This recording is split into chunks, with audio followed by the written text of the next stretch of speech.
బులెటిన్లో ముందుగా హెడ్లైన్స్ చూద్దాం. బీజేపీ శాసనసభ పక్ష నాయకుడు శ్రీ అల్లేటి మహేశ్వర్ రెడ్డి మీడియాతో మాట్లాడుతూ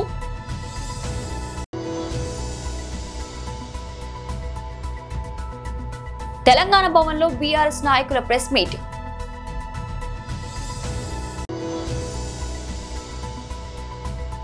గుంటూరు పార్లమెంట్ నియోజకవర్గం పరిశీలకులు పోతన వెంకట్ మహేష్ ప్రెస్ మీట్.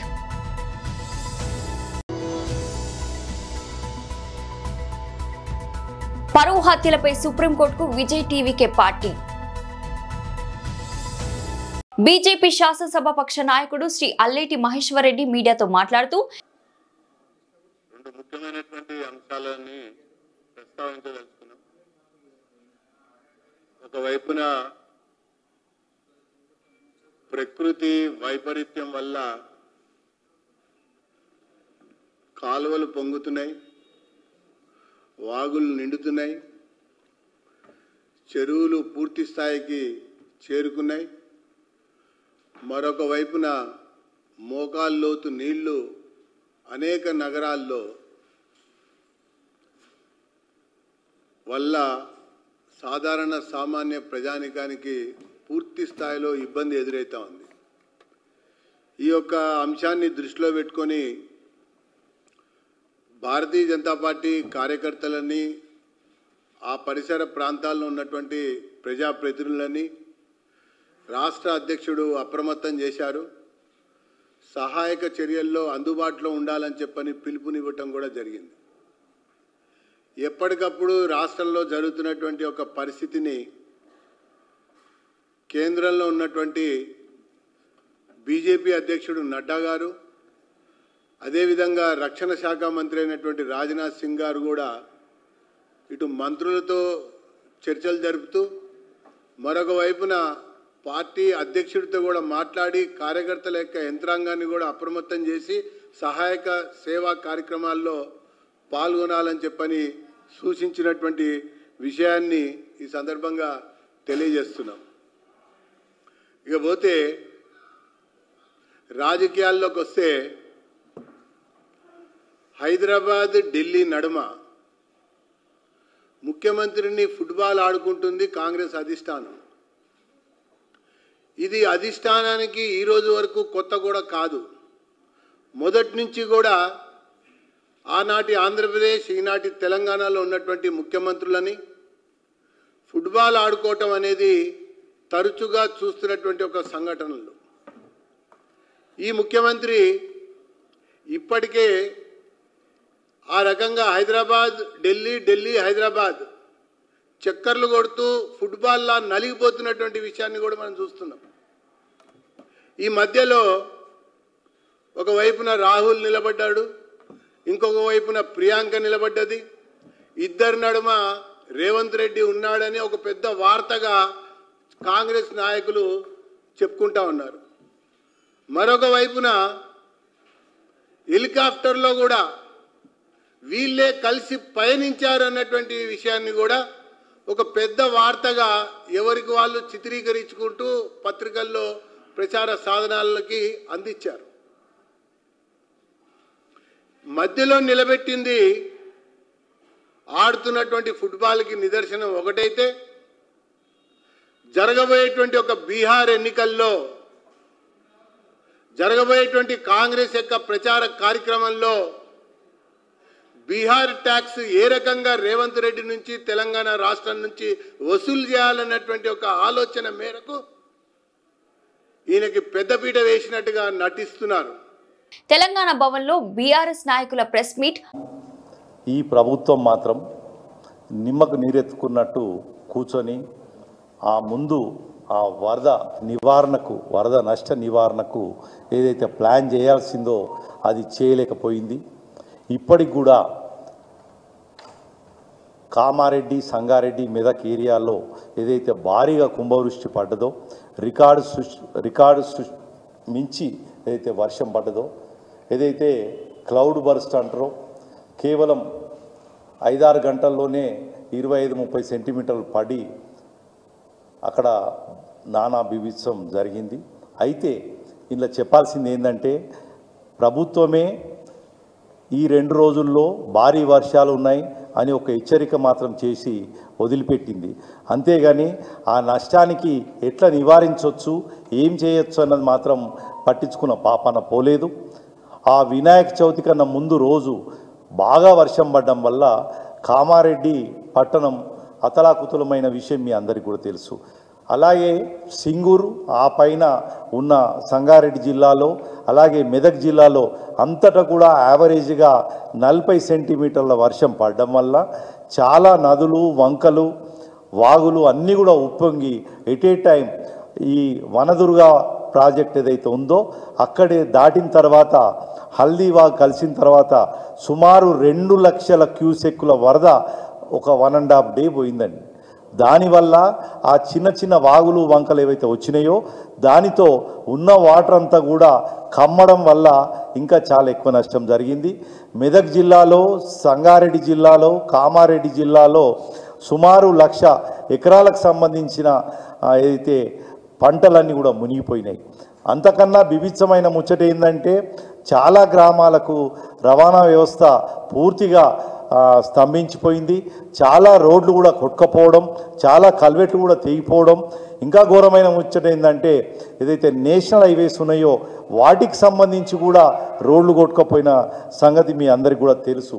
అయితే ఇప్పటికి 5 రోజులు కావచ్చింది, ఇప్పటికి కూడా చాలా గ్రామాలలో నీళ్ళు ఇంకా దిగిపోలేదు, అలాగే కమ్ముతోటి ఉన్నాయి. అయితే అక్కడ ధూప్సింగ్ తండా అని హవేలిగన్పూర్ మండలంలో ధూప్సింగ్ తండాలో ఆ గిరిజనులు పాపం ఇండ్లకు నీళ్లు పూర్తిగా వస్తే వాళ్ళ పక్కకున్న అడవిలో ఉన్న గుట్ట మీదకి ఎక్కి కాపాడుకున్నారు తప్ప ఈ ప్రభుత్వం ఏమీ చేయలేదు. అయితే అలాగే చాలామంది కూడా వరదల్లో చిక్కపోతే మేమందరం కూడా అధికారులను, మంత్రులను మాట్లాడితే సాయంత్రం వరకు కూడా ఆ రోజు అసలు హెలికాప్టర్లనే పంపించలేదు. అయితే మంత్రులేమో చిన్న చిన్న ప్రారంభోత్సవాలకు ఇష్టం ఉన్నట్టుగా తిరుగుతున్నారు హెలికాప్టర్లు, కానీ ప్రాణ నష్ట నివారణకు మాత్రం ఈ హెలికాప్టర్లు వాడకం రాలేదు.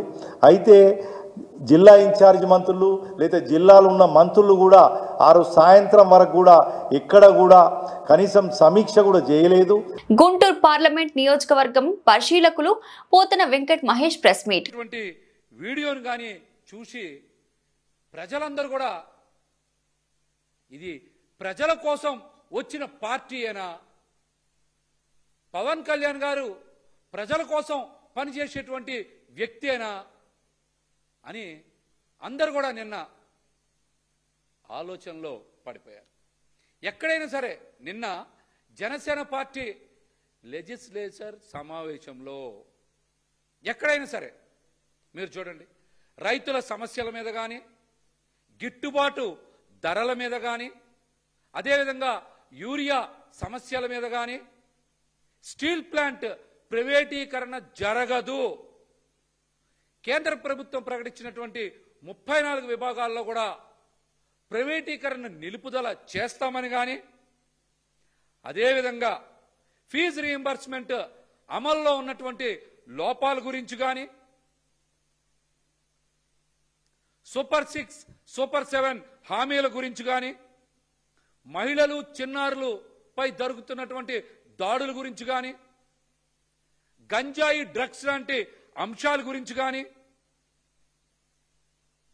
అదేవిధంగా పెంచిన కరెంటు ఛార్జీల షాకు గురించి కానీ, రాష్ట్రంలో ఎక్కడ పడితే అక్కడ ఏర్పాటు చేసినటువంటి మద్యం బెల్ట్ షాపుల మీద కానీ, విచ్చలవిడిగా మట్టి మాఫియా, రేషన్ మాఫియా, ఇసుక మాఫియా, అదేవిధంగా అవినీతి మీద ఎక్కడన్నా చర్చ జరిగిందా?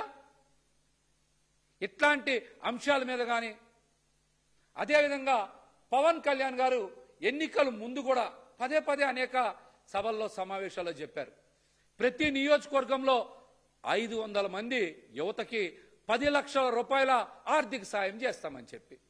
ఇట్లాంటి అంశాల్లో ఒక్క అంశం మీదైనా సరే జనసేన పార్టీ అధ్యక్షులు పవన్ కళ్యాణ్ గారి నేతృత్వంలో ఒక్క అంశం మీదైనా చర్చ జరిగిందా?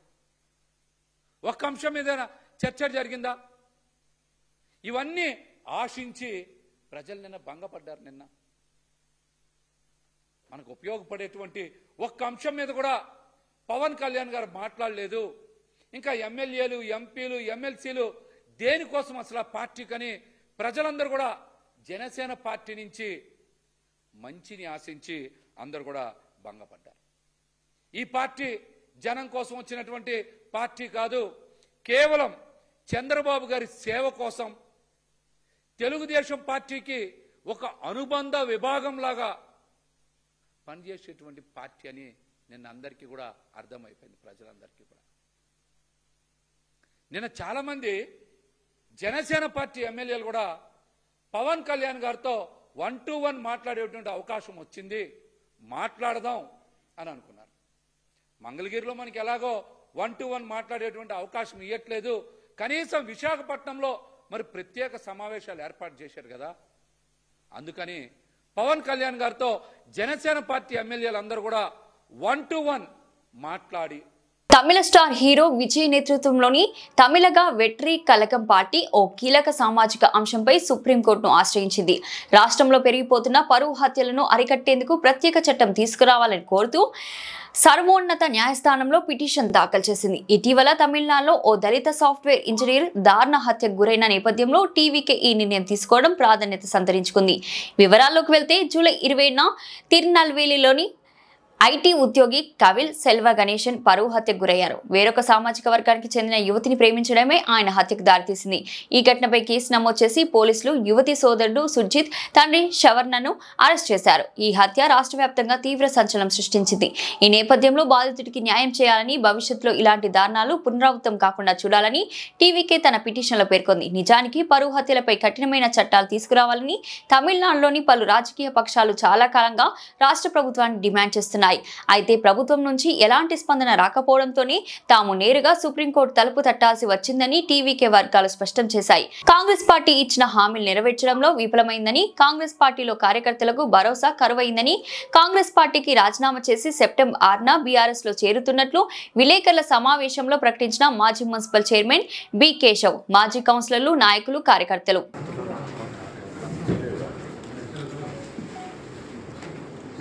మీడియా మిత్రులందరికీ పేరు పేరున ఆయన నమస్కారం. పిలిచిన వెంటనే అందరు వచ్చినందుకు మీ అందరికీ కృతజ్ఞతలు. నేను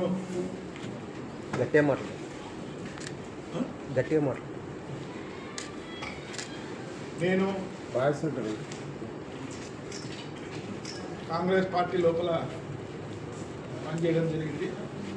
ఈరోజు కాంగ్రెస్ పార్టీకి రాజీనామా చేసి 6వ తారీఖున మరియు 6వ తారీఖు ఏమన్నా ఇబ్బందులు ఉంటే 10వ తారీఖు ఈ 2 తేదీ లోపల భారత బీఆర్ఎస్ పార్టీ కార్యనిర్వాహక అధ్యక్షులు కల్వకుంట్ల తారక రామారావు గారి సమక్షం లోపల పార్టీలో చేరడం జరుగుతుంది. నాతో పాటు పలువురు కౌన్సిలర్లు, పలువురు సర్పంచులు, పలువురు ఎంపీటీసీలు, మా మార్కెట్ యార్డ్ వైస్ చైర్మన్ గారు, వీరితో పాటు పెద్ద ఎత్తున బీఆర్ఎస్ పార్టీలో చేరడం జరుగుతుంది. పార్టీ మారడానికి ఉద్దేశం, పార్టీ గతం లోపల కాంగ్రెస్ పార్టీ లోపల కార్యకర్తల సమావేశం ఏర్పాటు చేసి సుమారు 2000 మంది గత 2 నెలల కిందట పార్టీ లోపల మరి కార్యకర్తల భవిష్యత్తు గురించి మాట్లాడడం జరిగింది. మరి పార్టీ పిలిచి ఏమైనా మాట్లాడుతుందేమో అనుకున్నాం, కానీ ఎవరు ఎలాంటి స్పందన లేదు. కాబట్టే మరి ఈరోజు కాంగ్రెస్ పార్టీకి మా అవసరం లేదని నిర్ణయించుకున్న తర్వాత బీఆర్ఎస్ పార్టీలో చేరడానికి సన్నద్ధం చేసుకోవడం జరిగింది.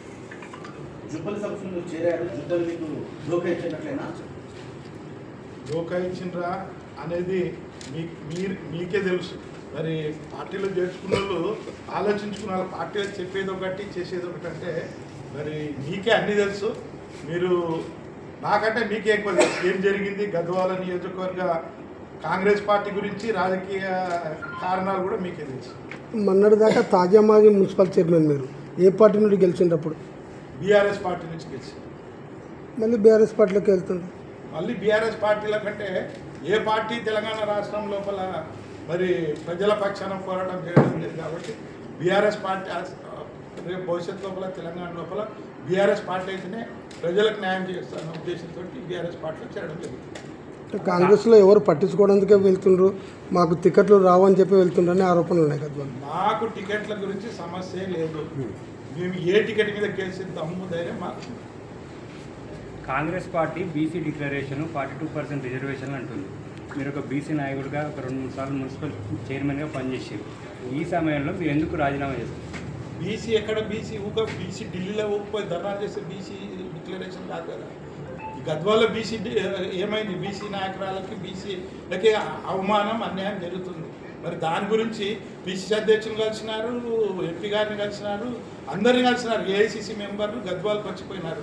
24 అవర్స్ మీరే చూసిండ్రు. 24 అవర్స్లో గుడ్ న్యూస్, 48 అవర్స్లో గుడ్ న్యూస్ అని చెప్పిండ్రు. అన్ని బ్యాడ్ న్యూస్లు తప్ప కాంగ్రెస్ పార్టీలో గుడ్ న్యూస్లు ఎక్కడ లేదు. గద్వాల నియోజకవర్గంలో కాంగ్రెస్ పార్టీలో నేనంటే కొత్తగా పోయినా కాంగ్రెస్ పార్టీలో గతం లోపల 25 ఏళ్ళు పనిచేసిన, మళ్ళీ తర్వాత బీఆర్ఎస్లో 10 సంవత్సరాలు చేసిన తర్వాత మళ్ళీ కాంగ్రెస్లోకి పోయినా కాంగ్రెస్ పార్టీ లోపల పనిచేస్తే మరి బీసీ డిక్లరేషన్ బీసీ అంటున్నారు. ఏడా ఉంది బీసీలకు?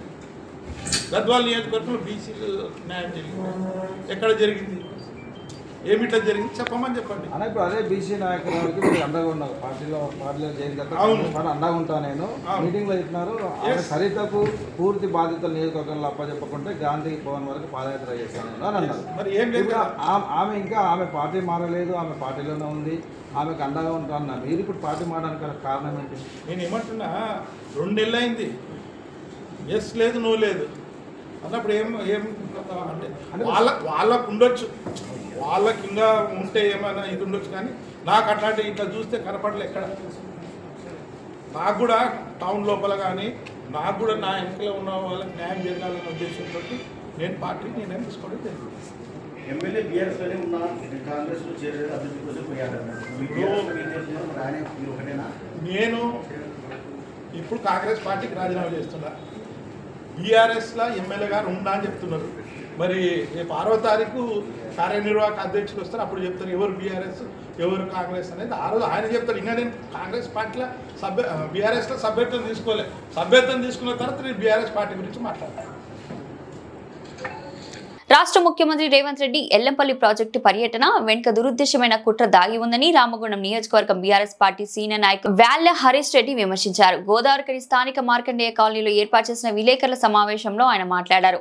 ఈ విలేకరుల సమావేశంలో మాజీ కార్పొరేటర్ అయిత శివకుమార్, కోఆప్షన్ మెంబర్ తస్లీమా బాను, జహీద్ పాషా, మాజీ కౌన్సిలర్ కృష్ణస్వామి, బీఆర్ఎస్ పార్టీ యువజన విభాగం అధికార ప్రతినిధి బురుగు వంశీకృష్ణ, బీఆర్ఎస్ పార్టీ సీనియర్ నాయకులు మెరుగు చంద్రమౌళి, పర్ష స్వాతి, మేకల రామస్వామి, బొట్ల పోషం, అల్లి గణేష్, పొన్నం రాజయ్య, కొండ సురేష్, గొర్రె నర్సింగ్, గొర్రె శంకర్, ములుగురి శ్యామ్ తదితరులు పాల్గొన్నారు.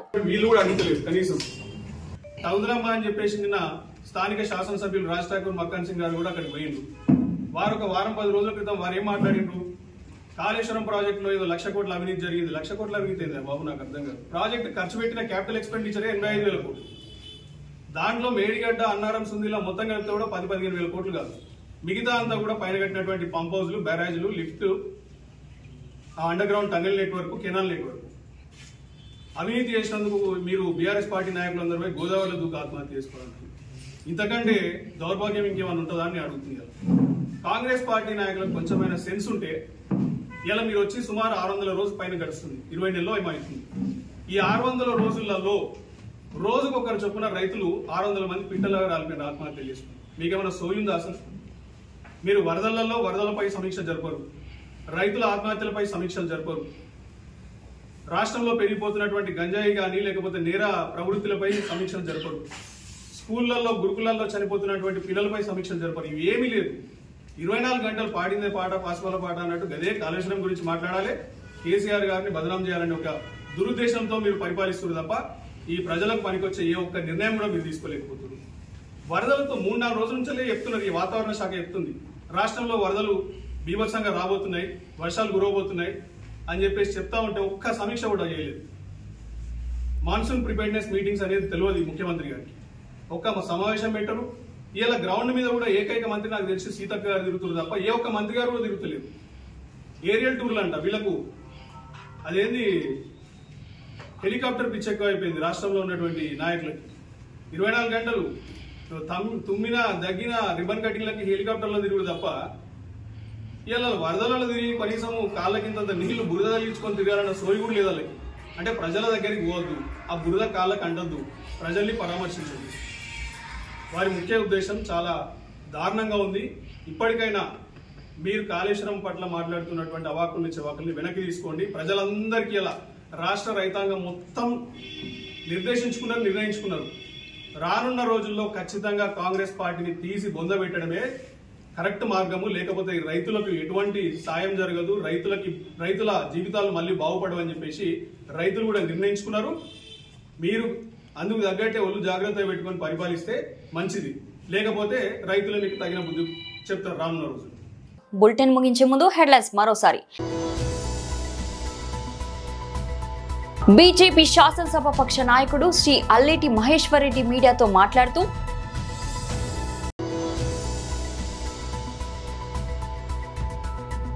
తెలంగాణ భవన్లో బీఆర్ఎస్ నాయకుల ప్రెస్ మీట్.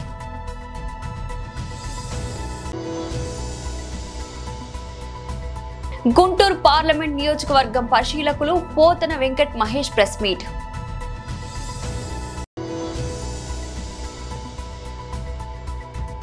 పరువు హత్యలపై సుప్రీంకోర్టుకు విజయ్ టీవీకే పార్టీ. ఇది ఇవాల్టి బులెటిన్. మరో బులెటిన్లో మళ్ళీ కలుద్దాం. అంతవరకు సెలవు.